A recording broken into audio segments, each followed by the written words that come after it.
7 মাস আগেও তারা ক্ষমতার মসনদে ছিল, রাজকীয় জীবন, জমজমাট ঈদ উপভোগ করেছে। আর এখন অনেকেই ফেরারি। 5 আগস্টের গণ অভ্যুত্থানের পরে যারা পালাতে পারেননি তাদের ঠিকানা এখন অন্ধকার কারাগার। পরিবার পরিজন ছাড়া দোর্দণ্ড দাপুটে এসব আওয়ামী লীগ নেতাদের ঈদ কেমন কেটেছে?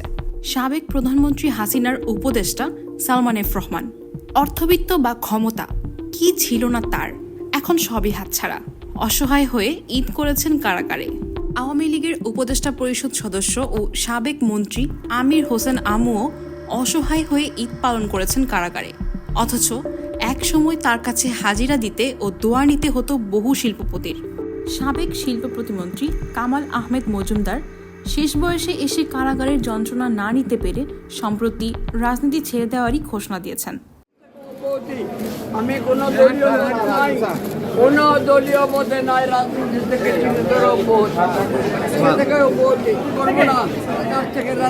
করবো না। বাড়ি ভর্তি মানুষ, সঙ্গে দলীয় নেতাকর্মী সহ কি না ছিল সাবেক প্রধানমন্ত্রীর পুত্র সজীব ওয়াজেদ জয়ের কথিত ছোট ভাই সাবেক আইসিটি প্রতিমন্ত্রী জুনায়েদ আহমেদ পলকের।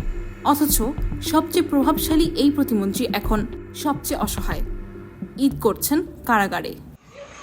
ভাই বোবা হয়ে আছি, বোবা। আপনারা মুক্ত আছেন তো? আমরা বোবা।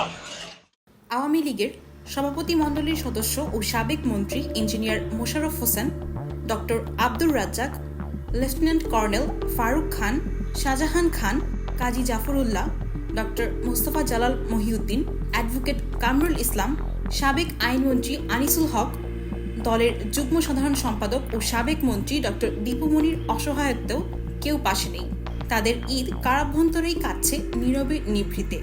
এর বাইরে আওয়ামী লীগের প্রচার ও প্রকাশনা সম্পাদক ডক্টর আব্দুস সোবহান গোলাপ, সাংগঠনিক সম্পাদক আহমদ হোসেন, জাতীয় কমিটির সদস্য অ্যাডভোকেট বলরাম পোদ্দার, সাবেক এমপি হাজী মোহাম্মদ সেলিম, জাতীয় সংসদের সাবেক chief whip ASM Feroz, BM Fazle Karim Chowdhury, MA Malek, Abdur Rahman Bodi, সাবেক এমপি ব্যারিস্টার সৈয়দ সাইদুল হক সুমন, সাবেক তথ্যমন্ত্রী হাসানুল হক ইনু, সাবেক মন্ত্রী ও বাংলাদেশ ওয়ার্কার্স পার্টির সভাপতি রাশেদ খান মেনন, সাবেক সংস্কৃতি মন্ত্রী আসাদুজ্জামান নূর, সাবেক ভূমি মন্ত্রী নারায়ণ চন্দ্র চন্দ, সাবেক খাদ্য উপমন্ত্রী ধীরেন্দ্র দেবনাথ শম্ভু, সাবেক গৃহায়ন ও গণপূর্ত মন্ত্রী র.আ.ম উবাইদুল মোক্তাদির চৌধুরী, সাবেক বাণিজ্য মন্ত্রী টিপু মুন্সি, ঢাকা উত্তর সিটি কর্পোরেশনের সাবেক মেয়র আতিকুল ইসলাম, সাবেক ক্রীড়া উপমন্ত্রী আরিফ খান জয়, সাবেক প্রধানমন্ত্রীর বিদ্যুৎ জ্বালানি ও খনিজ সম্পদ বিষয়ক উপদেষ্টা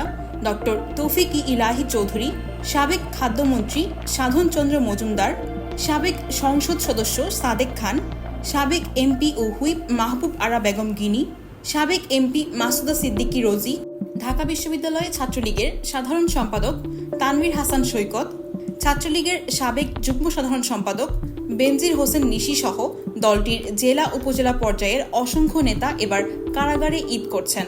কারা কর্তৃপক্ষ থেকে জানা গেছে, পবিত্র ঈদুল ফিতরের দিন সাধারণ বন্দীদের মতোই কারাগারে থাকা ভিআইপি সহ ডিভিশন পাওয়া বন্দীদের একই ধরনের খাবার দেওয়া হয়েছে। সকালের খাবারে পায়েস, সেমাই ও মুড়ি, দুপুরে পোলাও বা খিচুড়ি, মুরগির রোস্ট, গরু ও খাসির মাংস, সালাদ, মিষ্টি ও পান, আর রাতে দেওয়া হয়েছে ভাত, আলুর দম ও ডিম। বন্দীরা সকালে পেয়েছে পায়েস, মুড়ি, দুপুরের খাবারের মধ্যে ছিল পোলাও, রোস্ট, গরুর মাংস, যারা গরু খাবে না খাসি। আনা মাহফুজিয়া শাহ, নিখাত খবর, ঢাকা।